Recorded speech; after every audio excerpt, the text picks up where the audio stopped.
Next up, let's see, we have a great panel. I don't know who they are. You know, actually, I went to Zach here, and I told him put together a panel, and he put together a heck of a panel.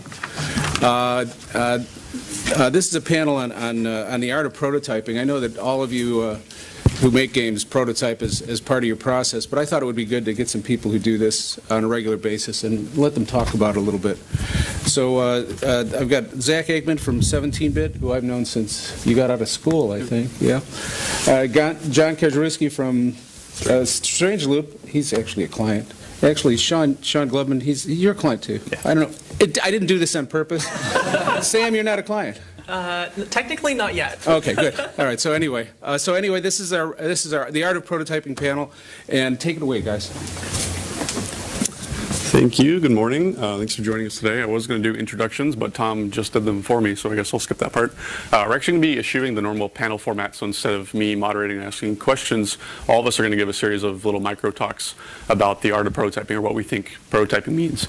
And I'm actually going to turn it over to Sean, who's going to start us off. All right. Is this working well, Mike? We're good? Okay, cool.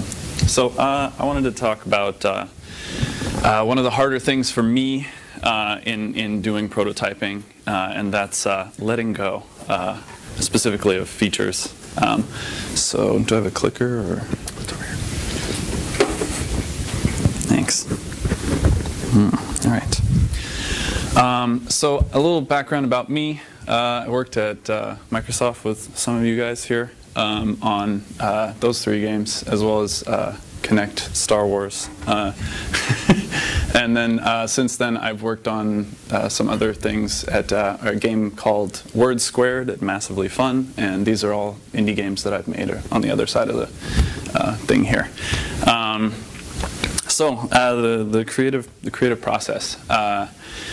So this is a picture that I have stolen. I didn't ask him either, but it's my favorite. It is my absolute favorite picture or illustration of the creative process. The picture is titled "Snake Eating Onions," which I thought was really funny. But you start over here on the left. You've got some idea that you want to make, and then you make a bunch of experiments. Some of them are better than others. Sam will talk about how you decide that. But I'm going to talk about specifically the hardest part here, which is the culling part. And you do it a couple times, or many times, and then eventually you have a great thing that you've made on the right-hand side. So the problem is that getting rid of the bad ideas, or even the mediocre ideas, is like the hardest part for me of this, because each time you go through one of these cycles, you're shipping. You have to cut features. You have to come to something, some product that you can test and hand people and have them try out. And shipping already is really hard. Shipping fast and doing this throughout a project is way harder. And as humans, our fear of loss is 4 times our the same potential gain, which is, there are some studies on this. I didn't cite them or anything, but this has been studied and is kind of true. If you make it, it's even harder to let go of it. So, in the process of creation, you're creating all these things, you're making these things, and you have to let them go. Just because you made it makes it even harder. If it was somebody else's, it's a little easier, but it's still really hard. My strategies. When you're making a game or whatever it is, prototype that you're creating, you'll come across these things, and the first thing that you have to do is realize that these aren't they're not yours. You don't own them. It's something that came out of you. You created it, but it is its own entity. And as such, you kind of have to release yourself from it and kind of let it go. And the first step, obviously, is recognizing that you have this attachment to them, and that it is something you're fighting against. Because if you're not paying attention to the fact that this is a struggle you're having, then you're going to have a lot of trouble fighting it. So once you've let go of it, you have to come up with metrics and kind of scientific reasons, or non-scientific reasons for letting go of it or keeping it. And so you can do that by asking questions, specific targeted questions, or you can say, this is my artistic vision and I had a dream about this and that's why it's staying in there, and I don't care what these people are saying, and that's why I'm keeping it in there. But you have to decide specifically why you're keeping each one, and realize and separate yourself from the ownership or the fact that you made it or that you're losing it, because it'll come up again in some other game sometime. And so the last two pieces are start small. Just practice to practice doing this. You have to let go of smaller things first, and then work your way up to bigger and bigger things, and do it all the time with everything. And that's it for my little thing. So thank you.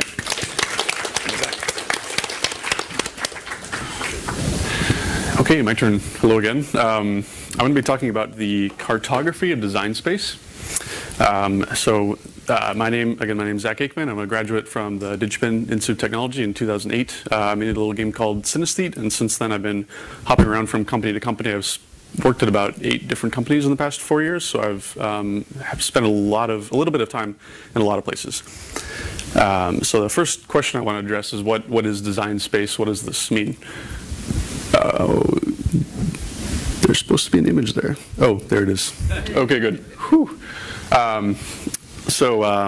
Designing game mechanics and ideas, it's easy to conceptualize them, but it's usually really difficult to implement them exactly as they appear in your head. The implementation usually differs drastically from what you had imagined. And the reason that it's such a difficult transition to make is because we're operating in this blind space that we can't actually see, we can only infer from. Pieces of a design element can manifest themselves visually or audibly, but this is just a projection, just a facade of what's actually happening behind the scenes. So we're going to talk about dimensions a little bit. Dimensions are defined by the number of directions that something can move in. So one dimension is left or right, 2 dimensions is up or down, and the 3rd dimension adds depth. The 4th dimension is a little weird because every time you go up a dimension you have to pick another direction that is perpendicular to all the other directions that you already have. So for the first 2 and 3 that makes sense, but for the 4th one, how do you pick a direction that's perpendicular to the only 3 that we know of? And the answer is that you can, but we can't see it because it's not physically possible. So the progression from 1 to 4 goes a line, square, cube, and the 4th one that looks really weird is a hypercube. If you've never seen a hypercube, or also known as a tesseract, it looks like this. And it is stunningly beautiful. This isn't even actually a 4-dimensional cube. This is just the closest thing that we can approximate to it.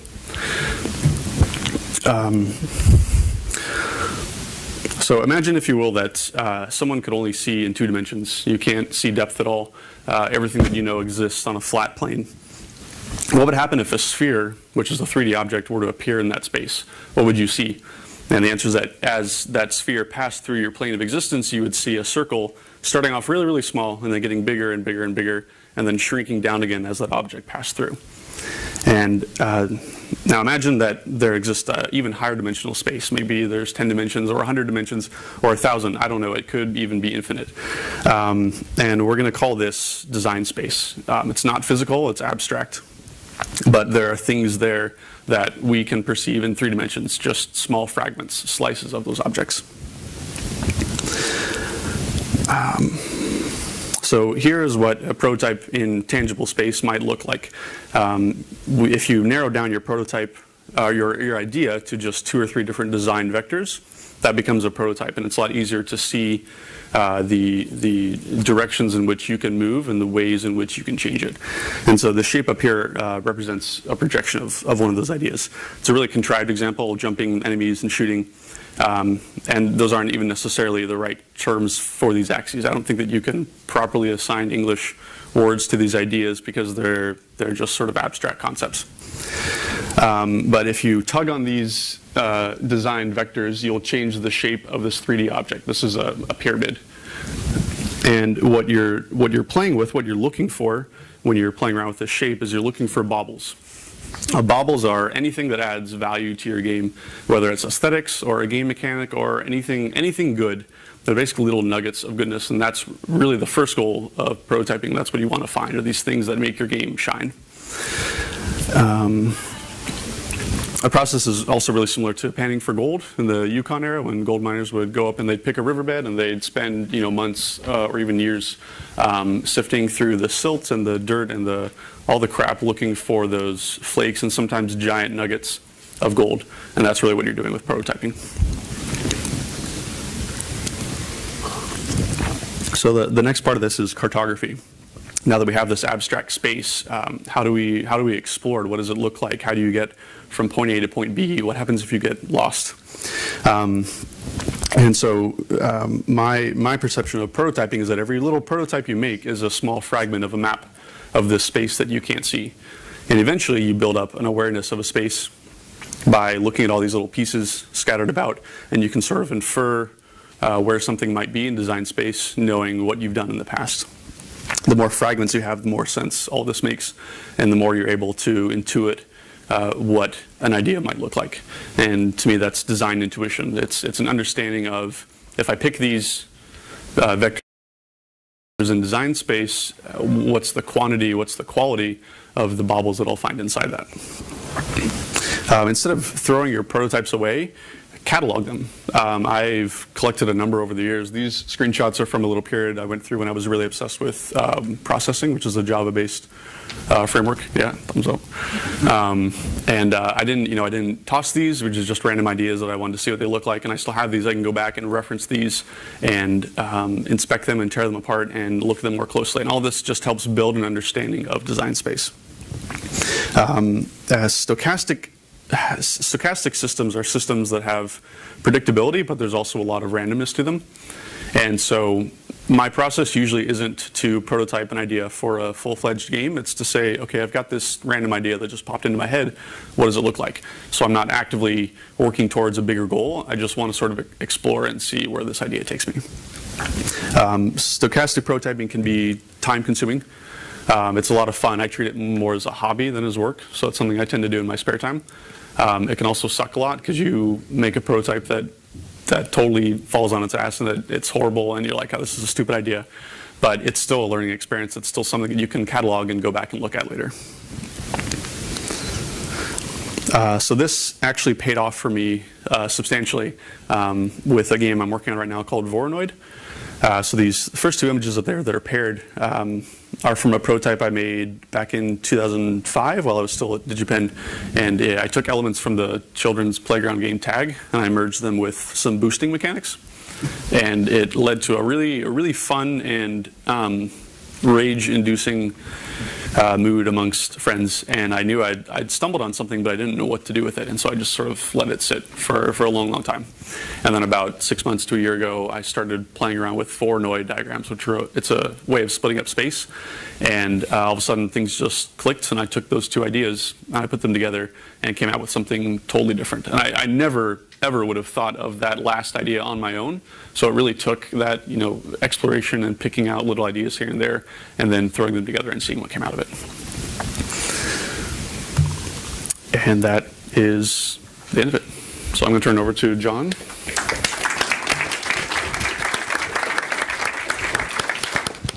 Thank you, Zach.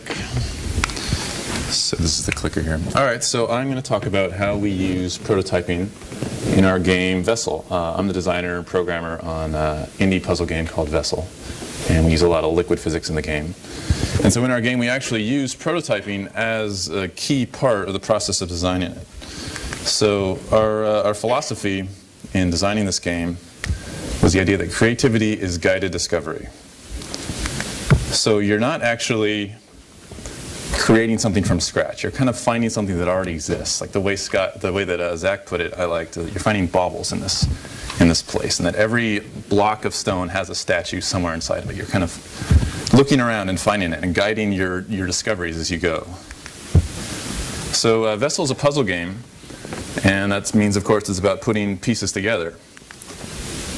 So what we wanted to do was give the player all the pieces they need and let them create that final step in their head, combine those puzzles, combine those pieces to figure out something that we want to show them, to let them have that eureka moment when they're playing the game.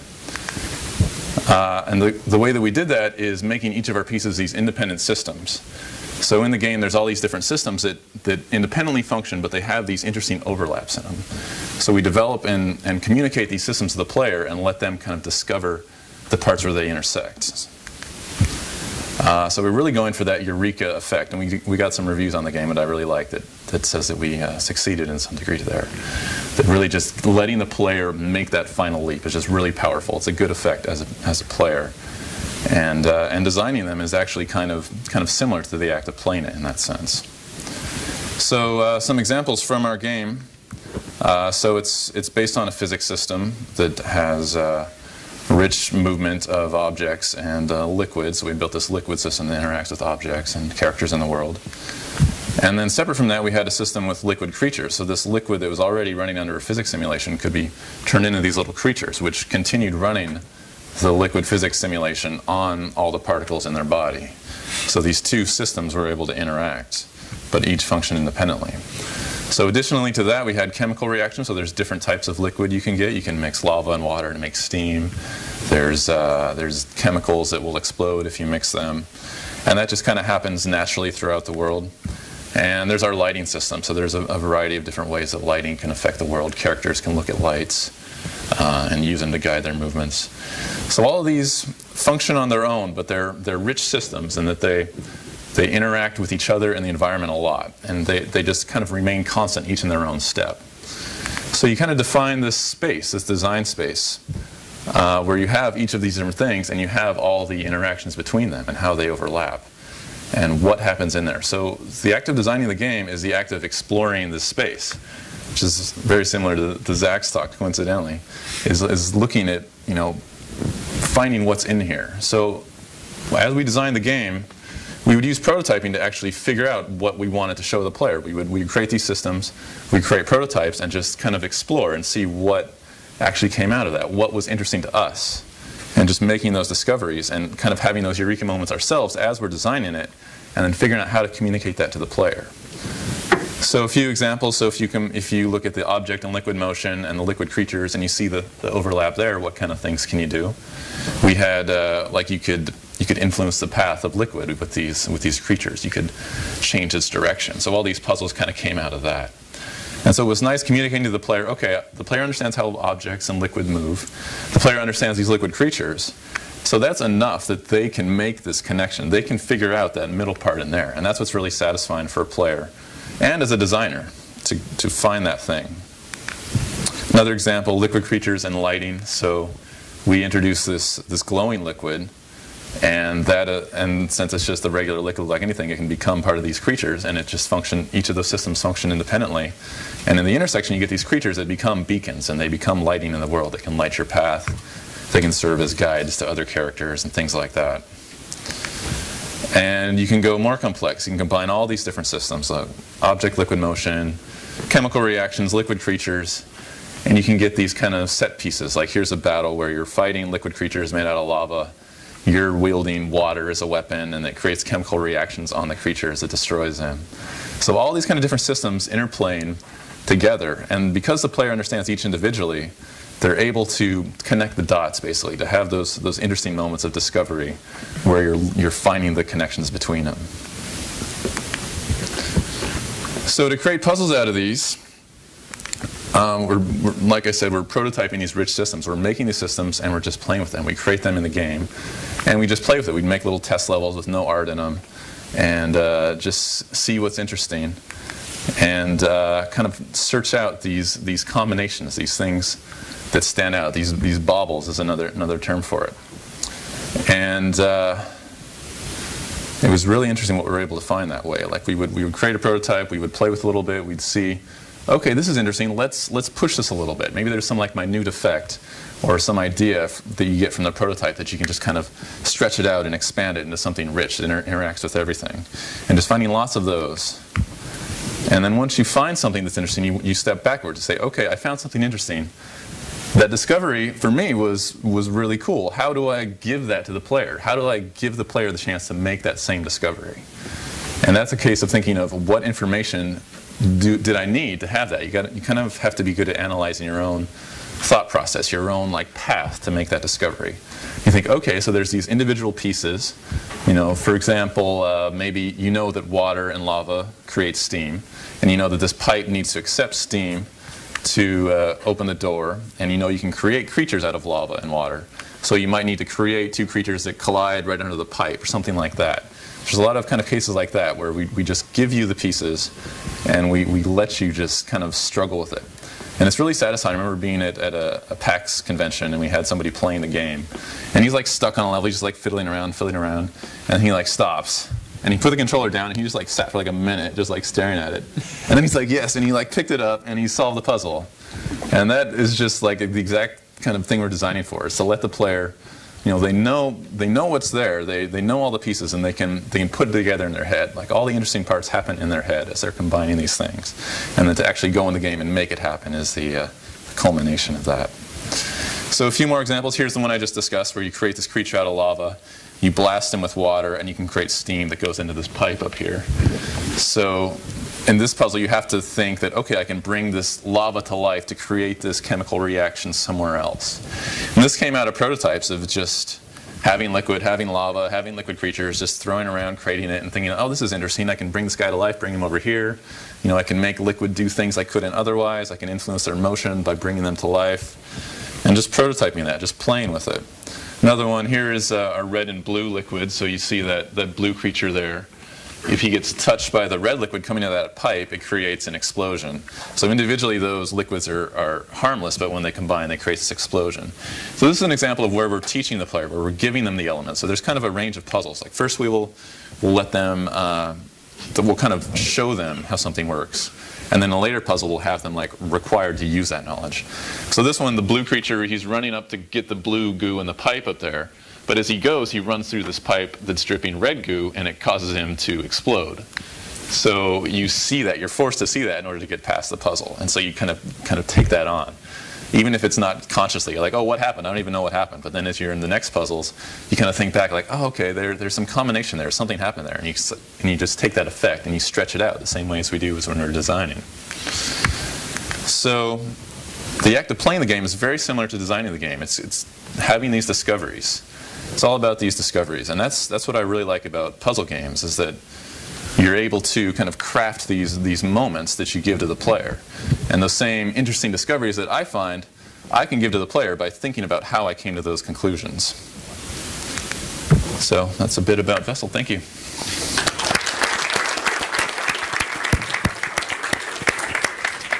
Now, Samantha. Is there the tablet? Hmm? The notes? Oh, yeah, sorry. It's, you need to click through John's settings. Okay. Next to bunch. Good morning. Morning. One moment here while I get caught up. While we're waiting for me, can I see who is actively prototyping today? Yeah? Great. Great. So it's an audience that is not new to prototyping, and that's excellent. And I want to talk to you today about what it means to do effective prototyping. But first, who am I? I'm Samantha Kalman. I'm an independent game designer. I formerly worked at Amazon and Kindle, where I was prototyping some really cool stuff for about a year. Before that, I worked at Unity, and I was an early member at Unity. I was there from version 1.5 till 3.0. I oversaw quality of the editor and the iPhone and the Windows editor port. And before that, I worked for a company called Quardev, which is an outsourced testing lab in the U District. And there, so I'm trained with a background in test, so I really approach design from a testing perspective. And yeah, I want to talk to you about effective prototyping through your development process.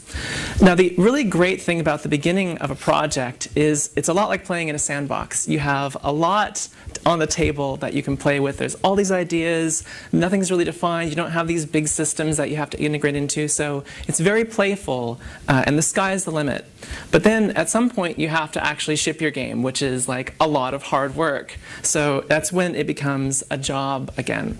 And it's risky to ship. It's risky to commit to decisions, especially if you're independent, where if you make the wrong decision, your livelihood could be on the line. You don't want to run out of money. You want to have enough sales. You want to make the right decisions to bolster your sales.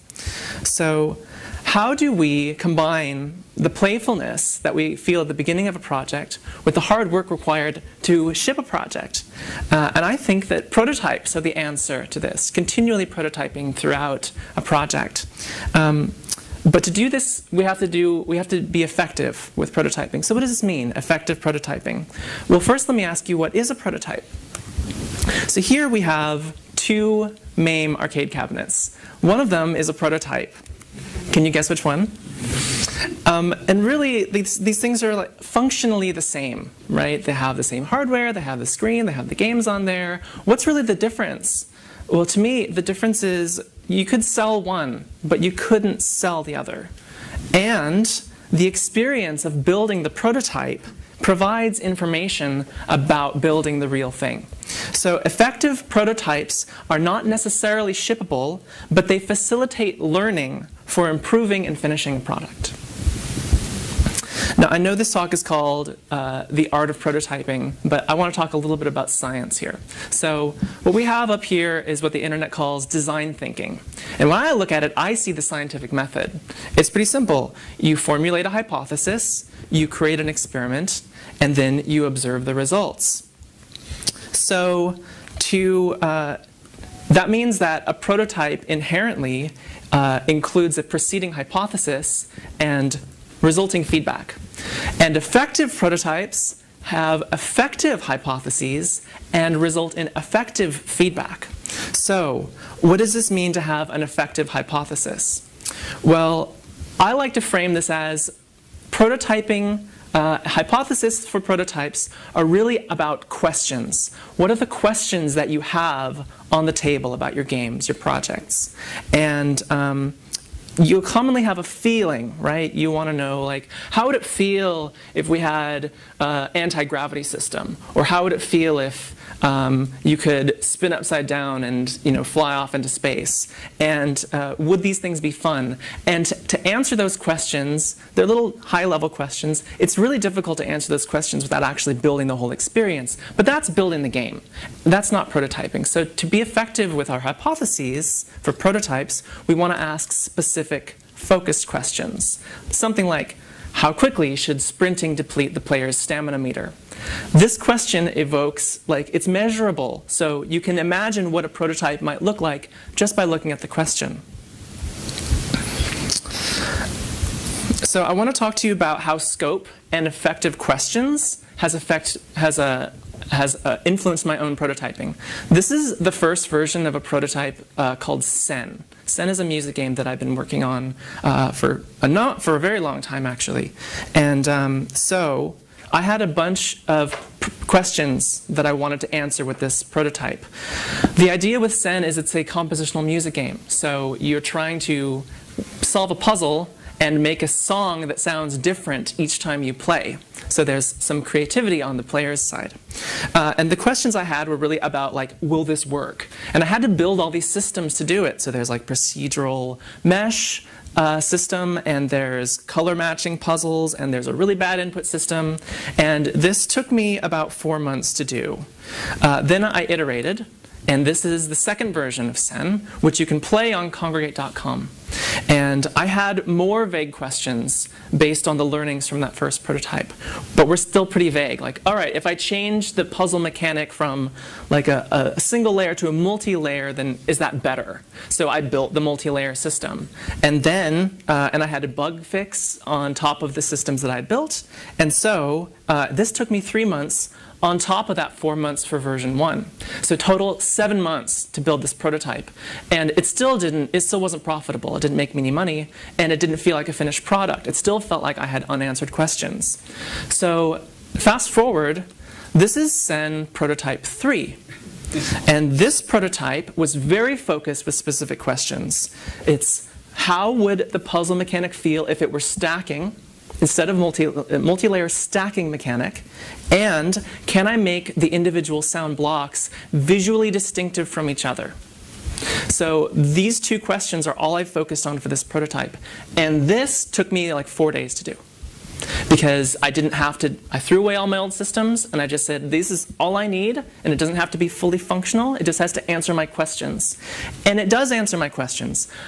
I have more questions, and this prototype doesn't answer those new questions, but I know exactly where I'm going next with my prototyping process. So the weight of trying to answer these vague, large scope questions really weighed down on my ability to be independent, because at the end of the day I couldn't make money. So with the lightweight questions, it's really helped me go forward very quickly. And so what I learned is that the price of scope is time. And we all know that time is precious. So keep your scope focused and know where you're aiming. Stop building your prototype when you can answer the questions you've defined. And by the way, when you've finished your prototype, who's going to answer the questions? Where's that feedback going to come from? Maybe it's going to vary from team to team, and maybe you have a democratic approach where everybody votes, and the highest voting answer gets the win. Or you have a socialist approach where everybody has to agree or you don't move forward. Or maybe you have a dictatorial approach where you have one person that decides for you. So if you have a Steve Jobs on your team, know who that is, and know when you can expect feedback from them. The point with feedback and knowing how your feedback is coming is that effective feedback facilitates the learning. Finally, I want to leave you with this: when to prototype. If you think about building a game, the game you imagine is like a place on a map. And you need to get from where you are to where you want to be, but you don't know which roads you're going to take to get there. So as you're going down the road, you might come to a fork and you go, oh, well, we can go this way. Or we can go that way, but which way is the best? So prototyping is like stopping the car and taking a short walk down each road. And you can say, well, over here there are golden sheep, but over here there are these like diamond cows. And for our game, we actually want golden sheep, so we're going to go this way. And then you can get back in your car and drive right toward those golden sheep. And I'm going to leave you with that. And I think we're going to take questions now, so thank you.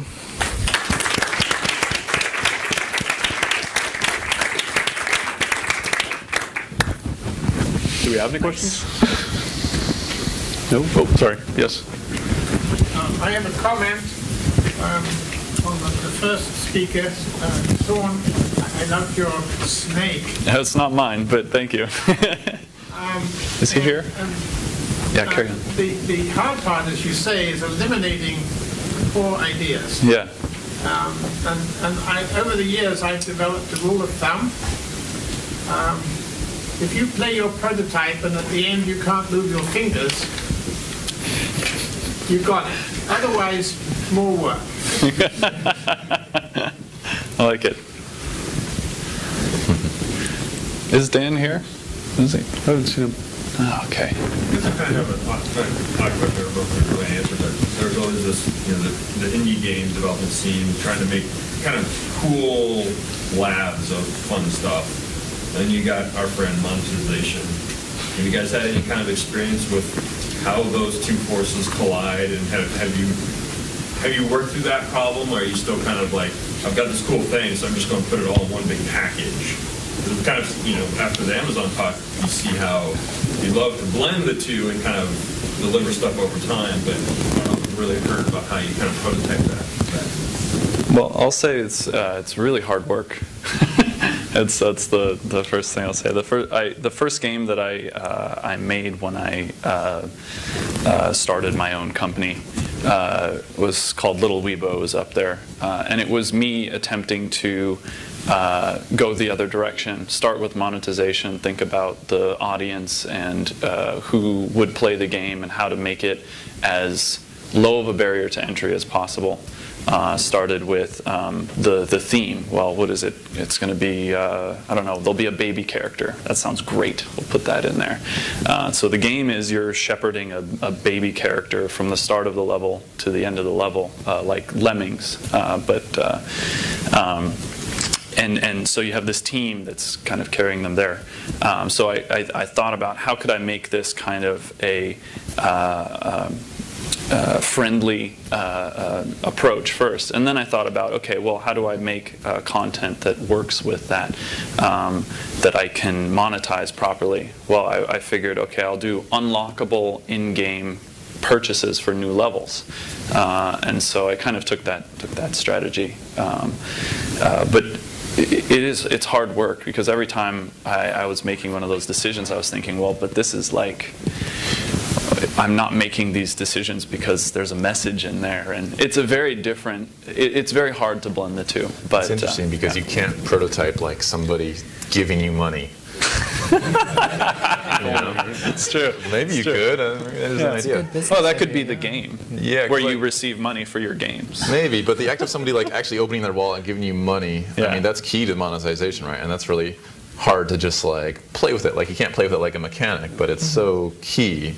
So I don't know how you would prototype that. For me, with Vessel, we didn't really think about that because it was just make it all, put it in a package and sell it.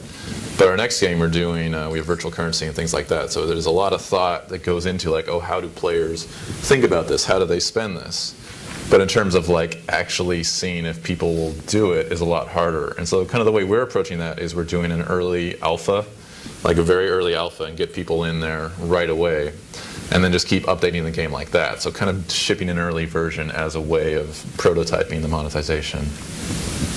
But that's a good question. Yeah. You might need special hardware, to like put on the player's head and see if they want, like see if they feel that impulse to buy something. And their spending activity in their brain. Got it. The spending cortex. Exactly. Yeah. I mean, and certainly if you have a prototype that has fake monetization, then you can bring in people to play test it. And you can see, well, where are the gates that are the points without the burden on them of actually spending their own money for the purpose of the testing. You can see how does the game design funnel people toward the in-app purchases.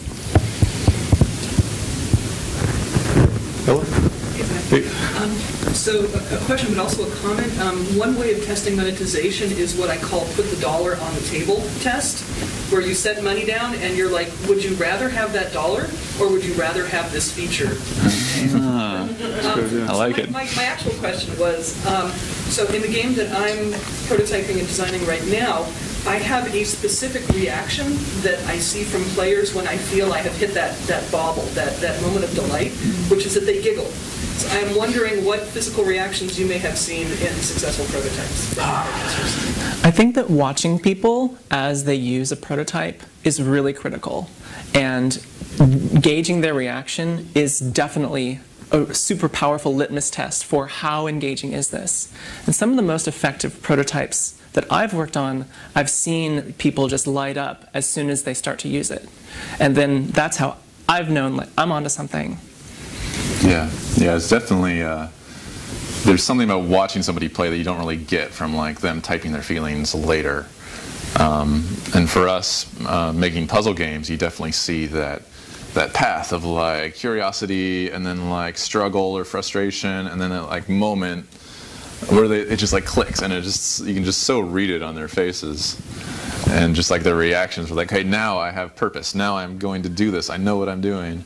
Whereas before it's like I'm exploring. I'm not sure. I'm understanding. And it's a very like distinct change in intent and activity. And it's cool to see too. We did a lot of focus testing on Synaesthete at DigiPen, and we always had 2 or 3 people behind the person playing and then 1 person in behind the machine, so you could watch their eyes and watch for their facial reactions. That was super helpful. And you're not always looking for a positive reaction. Like when I was prototyping the tag nabbit, tag boosting game, swearing and name calling were two reactions that were a positive sign to me. Like you want some sort of strong emotion, so it's not necessarily positive. He punched his neighbor. Good. Yeah. Check. Check. For me, it's like a forward lean and a super intense, like tense upper body kind of like focus. And if they're jumpy, like if you sometimes you'll play with them a little bit and you ask them like, so what did you think about that? And like, oh man, like that kind of intense focus, but also just this kind of forward position of body, and you'll see all of the emotions. You don't want, depending on the game.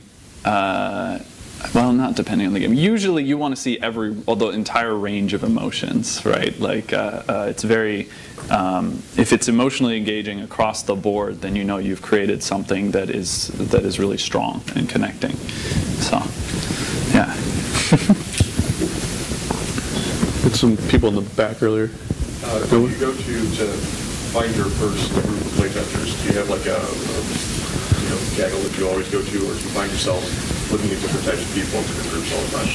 It's nice to have other developers as kind of a first one, because they're usually good at kind of thinking about how they're thinking, having that internal perspective. But you definitely want to get all manner of people. And early on, if you're doing gray box testing, then those prototypes inherently require more imagination on the part of the person that's using them. So that you can use that either way. You can put it in front of someone that has that imagination from working on their own games, or you can also use it to someone completely inexperienced to say, all right, when there's no graphics, when there's no explanation really of what's happening, are these mechanics and are these features self-explanatory even in this state? It all kind of depends on what sort of value you're trying to get out of the testing and out of the prototyping. My answer would be anyone and everyone that I meet and or could get to play the game. So I make a point, as my talk was about letting go, you also have to let go of your reaction to other people's reactions. So it's good practice to have absolutely anybody at every stage, and like just temper your expectations. Understand that like they're gonna have a really strong reaction to these gray boxes that they're looking at. Hopefully we can get information from them anyway. If they're still having fun and it's all gray boxes and they're used to Call of Duty Modern Warfare, then you're doing really well. So that's also a really good thing to have. But yeah, just the first person I talk to, usually it's start with the design pitch first, and that's a great way to test your game too. You definitely have to get a thick skin for these kind of things. No, I know. It's like my first reaction, any criticism is like, oh, well, you're obviously wrong. You're playing it wrong. And if you take that approach, you're just losing so much value. So getting over that quick is really good to do. Testing with other developers, though, can be difficult because they'll often offer feedback that you're not necessarily looking for. They're not answering the questions that you're asking. If you can afford it, it can be good to treat testers as the tissue approach. Use them and throw them away. Don't keep showing them iterations of the same product. Get their feedback once and then iterate and pick somebody else that then gives you a better selection of opinions and feedback. That first impression can be critical. Yeah. Use them and discard them. That's it. Put them in the trash after you're done. Hey now. It seems like, Samantha, you had more of what I would consider like a top-down concept and then go build the systems to support. And then Zach, you see more of the organic bottom-up, build pieces, I think, even John, sorry. Saying, do you guys fall into that as sort of an extension of your personalities? Do you go through bottom-up, top-down? Is it based on genre? I'm just sort of curious as to why you picked those approaches, and if you have any thoughts on that. Well, for me, it's like I don't really know what the final result's going to be, because discovery is such a part of it, and like that's the mechanic I'm trying to give the players is discovery. That you kind of have to go into it yourself, blind in a sense, And so building up from that and just like building as you go was better for me. I think both approaches are really important, like the sandbox and the desk job. Like you want to be able to play, you want to be able to explore, and sort of release yourself from any scheduling that you need or systems that you need to integrate with. And that kind of playful exploration is incredibly important. But I want to remind people, my point is reminding people that at some point you have to ship. And so the mistake I made with Sen was trying to say there was going to be one prototype and then it was just going to be perfect as it went forward. But if you can identify when the sticky parts are coming up and where those forks in the road are, and then just take a little bit of time to play with each side, then you can be playful and you can also find out what's the best decision to make for the game. So, I mean, I guess it's more scientific, but I do think that play and having that fun is incredibly important. I'm a really big fan of emergent gameplay. So just by definition, I mean, if you build simple systems and you add them together, you get interesting results that you usually couldn't have predicted yourself. And that's what I want to find and capitalize on. So that's the method I choose. Yeah, I'd say strategy comes from, or well, I'll say because it didn't sound like you knew what my personal strategy was. I like to start with a scope, so start top down and then go right to the bottom and start making and looking for bobbles. And then from there you kind of recombine and remember that these prototypes need to be within that outer scope and meet somewhere in the middle. Every now and then, every time you ship, go back to the top and say, is this really solving these problems? And for me, it comes from just being completely schizophrenic, right? Like it's starting on one side of the spectrum and doing that kind of development and that type of design, and then saying, I don't want to do that at all. I'm going to try the complete opposite side, and then realizing, oh, it's better when you mix these two. So that's kind of my background with that. We had a question in that area, middle back there, yeah? Yeah. You guys, a lot of your talks are exploring seem a lot of individualist as far as just figuring out your designs and your head process. Wonder if any of you guys can comment maybe if you have a small team of like 3 people and how you collaborate internally. Just do you do conferences, meetings, or is it all in the same room, or your preferred method to go over the prototyping within the team before you're ready to? Like playable prototypes, like something you can just put together and like give it to them, and then ideally they can just like put something right in as well. And that's really nice if you can all kind of just be contributing to this thing that's like changing constantly. It's really valuable to have other people's opinion. I always try to get other people's opinion as soon as possible when doing prototype. Were you asking about developing together, or? Yeah, because of your how explorers kind of wander and free thought, everybody kind of goes in a different direction, keeping everybody. Yeah, so building prototypes with a team of people is a lot like building like an actual product. You can do it a couple of different ways. You can treat it like a software development project and do a sprint or however you want to do it. Or you can say, all right, we've got 3 of us.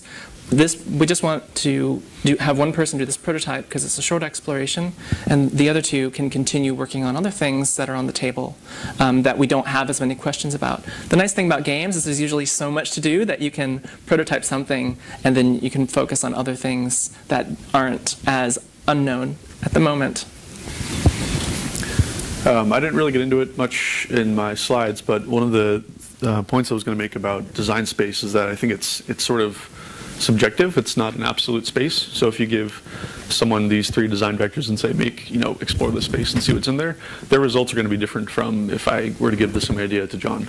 And so when you have multiple people collaborating on the same small prototype, I think it leads to mixed results. I think it's a good idea to have 2 people, if you can afford it, to have 2 people working on the same thing, but independently. But when you start teaming up, I think it just convolutes the process. So I usually work alone in that regard. My experience with this is mostly from game jams in recent times, and these are really compressed schedules, and you have to create something that's exciting and good, but that's a piece of everyone on the team. And to get that kind of collaboration in a small time frame, what I usually like to do is to facilitate conversation and design, kind of like I'll be there and say, look, this was our goal. We agreed at the beginning, like I was saying before, the top level, and then to the bottom, and then towards the middle. We kind of agree on a high-level thing, and I'll play the role of we probably shouldn't do this because it's not towards our high-level goals, and but everything kind of comes together. I'll use like Google Hangouts is actually one of my favorite products to use for kind of collaboration, and a tool called FlowDoc, which is kind of like a chat window with, you can throw a whole bunch of like Twitter feeds and stuff in there as well. It's very nice. And so it's more like that, like a kind of a collaborative. Everybody says something and contributes something, but in the end, there's somebody there in the team saying, this doesn't align with the goals that we agreed upon at the beginning, so that we can actually ship. Yeah. I actually just want to revisit Zach's comment about if you have one idea, you have multiple people all prototype their own version of it, you're going to get inherently different results. And that's a lot more material for facilitating learning about, like, what do we like out of each of these? So if you can afford to do that, then please do. Yeah, it's not always an option. Yeah. Most of the time, it's not an option. Red pen. Yeah. There was a time when games when they released, were a fixed expression of an idea, right? It was a retail box copy, or if you download it, that was it.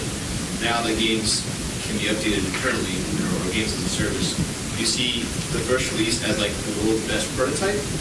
Or do you see that as it is fixed, it is done? But if you do see it as a prototype, as a live expression that's evolving, how do you accept feedback? How do you validate the original? I look at it like a child. I don't have any, but I've heard a lot about this. You bring this thing into the world, and then it's your expression of this thing, and you let it go for so long, and then at some point it's like it's going to evolve on its own, and I'm going to give it feedback, and it's just going to grow. And eventually it will be as awesome as it intended to be, but it was at the beginning. You're already proud of it at the beginning, but it just continues to grow. I like the idea of early releases a lot, and a lot of games have kind of been moving into that realm of getting your players involved in the process a lot more, especially with like Kickstarter or like alpha builds or the Steam in progress thing, whatever it's called. And it's just such a good way to like connect directly with the people who are going to be playing your game right away. And like you said, it's just like you're releasing kind of a prototype in a sense, because it's not finished and the people understand that it's not finished. I mean, it really depends on the genre as well. Like for a puzzle game, that's harder to do because it's once you know a puzzle, you've made that discovery and it's done now. But other type of games, it works really well, or something where the players can build or like create community or things like that. So it depends, but it's certainly a really valuable tool. Go ahead. Good.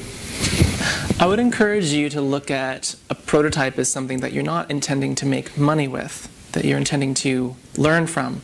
So when you're at this point where you have a core of an experience, when you're ready to sell it and make money from it with in-app purchases or iterative daily builds or however you do it, then that's the difference. So there's still going to be learning that happens once you put it out there and you have lots of live players giving you lots of feedback.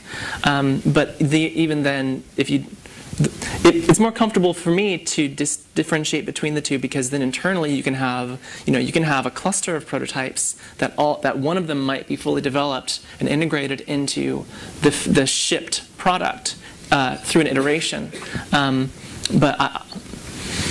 Yeah, I mean, it's nomenclature, but I think it's important to have at least some sort of internal understanding of like, what's the difference between a shipped product that we're iterating on and something internal that we are iterating on for learning.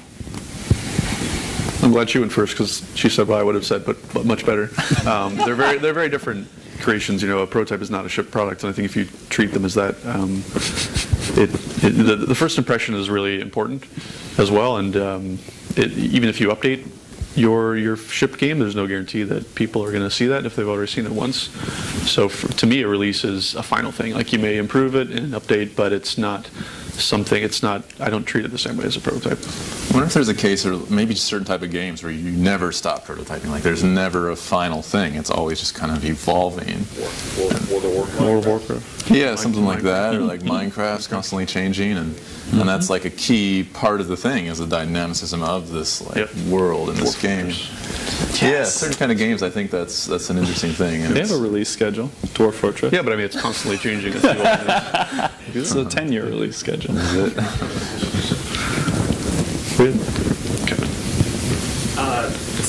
This is related to Samantha's talk.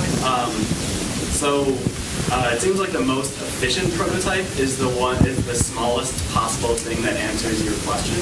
And I was just wondering if you each have like an example of like the least thing that you did that answered a question about one of your games or a prototype that you have in mind.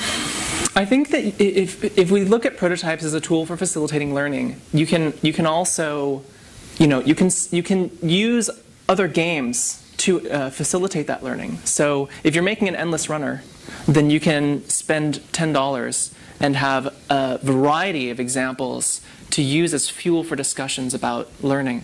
In that case, you can have it's the quickest and cheapest way of doing it.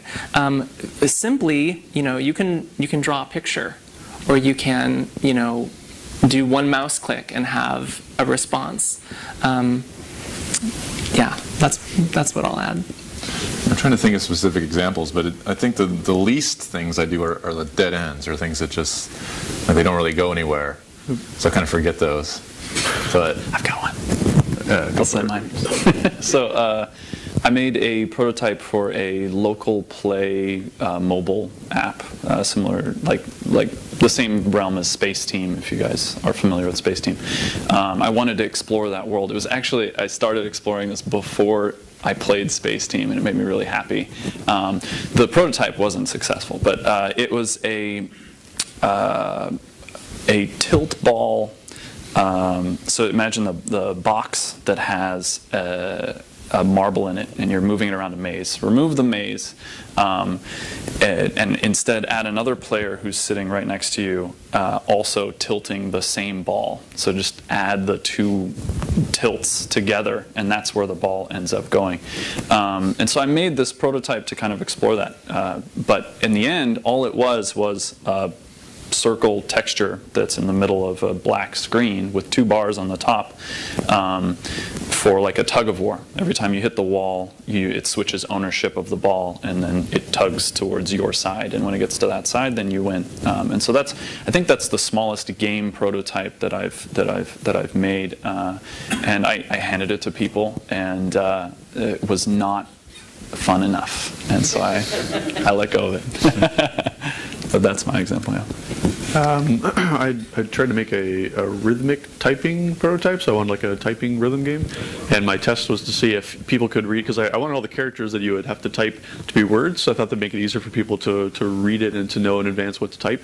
And my question was, can people read those letters fast enough if they're spaced apart on the beat to hit them in time? And the answer was no. Actually, to show a screenshot, that was one of my slides with the keyboard. I actually went further on that one than I needed to before I answered the question, so in retrospect, I should have cut it back a bit. But how are we doing on time? It was like 10:35, 8 minutes. 8. Wow. Fantastic. Q&A went longer than I thought. Yeah. So you had a question. I know. It's a panel. Yeah. 2. Okay. One, when looking to receive feedback, do you just ask kind of an open-ended question, give me feedback, or do you have like a questionnaire that you give, your people that are, with like pre-baked, questions and looking to get feedback on a particular aspect of what you're doing? So it depends.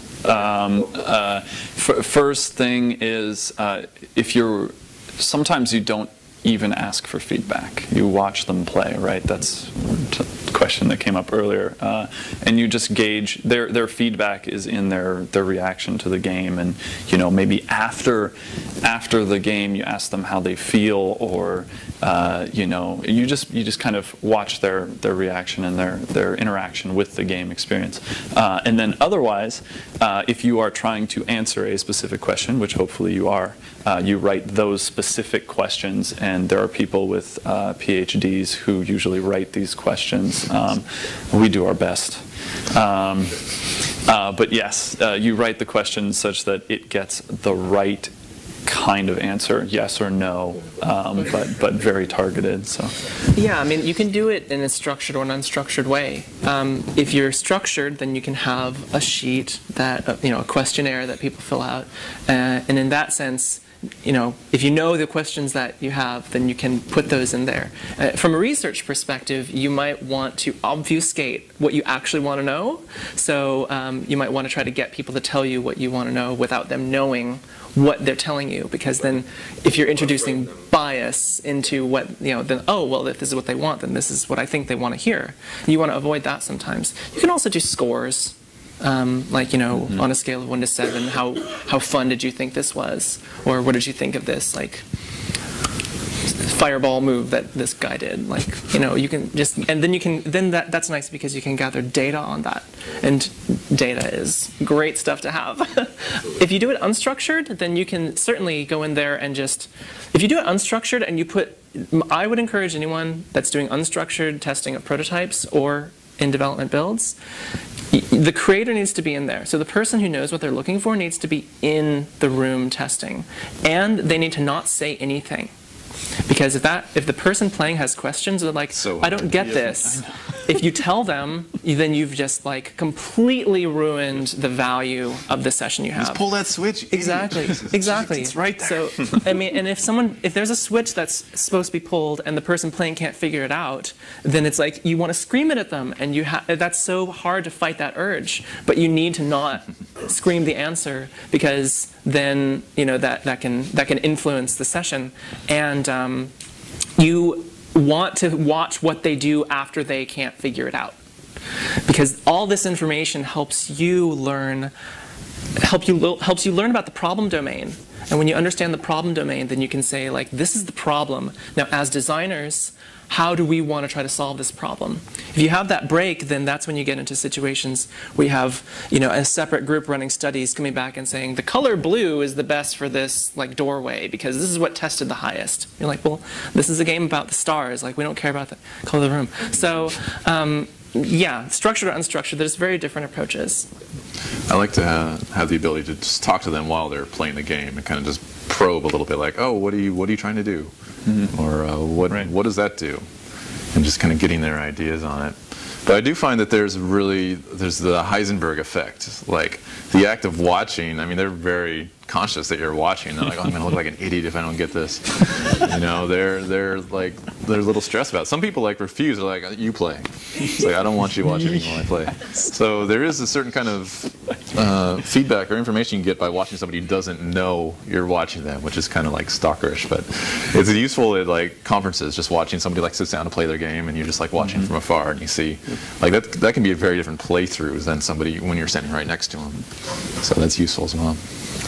Sometimes I'll make a questionnaire sheet, and I think it's good to have that to know what you want to answer, and then throw it out, and then sit down with them and have an organic conversation about it. And people lie. People lie all the time. They don't even know they're lying about what they're talking to you about, but they're lying when they give you answers because it's usually not what they mean. And the best way to get the truth is to watch them or to ask questions that dance around that topic. I think Sean alluded to that, or maybe it was Sam. But never ask them the question. It was Sam, sorry. Never ask them the question directly. Just ask questions surrounding that, and you'll get a better answer, I think. You had 2 questions? Oh, yeah. Well, during lunch, will each of you come to my prototype video game museum and give me unstructured feedback? You have a video game museum for prototypes? Yeah. Hell yeah. Can we have a desk there at the museum of video games? Yeah. If there's an armless statue, I'm there. It's right in the armory. It's in the just the center house right there, and there'd be awesome. Yeah, really we'll come check it out cool. for sure. Cool. Is it just us, or can anyone come? Oh yeah, anybody can Cool. Awesome. Do you think we have time for one or two more? 2 minutes. We have time for one quick one. I saw your hand up earlier. I don't know. You guys fight over it. I'll let you go. Fight politely. Actually, it has to do with that. It's I'm a user researcher. In my first game, I'm very lucky that I could prototype the entire thing by paper, the mechanicals on paper. It was great. Then it came time to actually do the Flash prototype. Sorry, Flash. And people were playing that one. Hundreds. Okay, I've done it with hundreds of people. I have to say, at least 100 people. So many people have said, you got to get rid of that timer. I really don't like the timer. And this kind of goes with that. You really can't listen to your users. You got to watch them, like you said. But if you listen to it, if I would have listened to the majority of my playtesters, I would have removed all the challenge from my game. Right. And I'd have the people say, I really don't like that timer. And the same people would be playing it, and as the timer was getting done, no, and they yelling at the game, but with a smile on their face. Which to me says success. And oh, I've lost it, and they'd be happy. And then a couple minutes later, yeah, you should get rid of that timer. Too stressful. Have you had to deal with like overwhelming bad advice from your playtesters? Well, it's why you're not going to go along with that. It's like you say, like you're designing a struggle for them. Like you're making something that's gonna like push them or be hard for them. And sometimes people give feedback like, oh, to make the process smoother, you could have done this. You could have made it easier in some way, or moved the challenge, or moved the thing. But that's the interesting part, is that thing that like stretches them, that like pushes them a little further. So you kind of have to, you're right, you have to take that with a grain of salt, I think. I think it's all about knowing what your game is about. Like, as the creator, you know what you're trying to do. And if it's a game where a timer is core to the experience, then no matter how many testers give you feedback that they don't like the timer, if it's part of your experience and the rest and the overall experience is successful in prototyping and playtesting, then obviously you shouldn't remove it just because some people tell you to. It's like, you know, take ownership of that creation. Like, that's absolutely within your control. I feel like the key is, does it feel like it's fair? Like if the player feels like, oh, that was really hard, but you know, it's my own fault. That's kind of good. Yeah, if someone says, I don't like the timer, you can always follow up with, well, why? Like, what about it made you not like it? And then, you know, you might get some really good information about that, about the details that John mentioned. Speaking of timers, yeah. We're out of time. Alrighty. John, I don't like the timer. Thank you, Tom. John,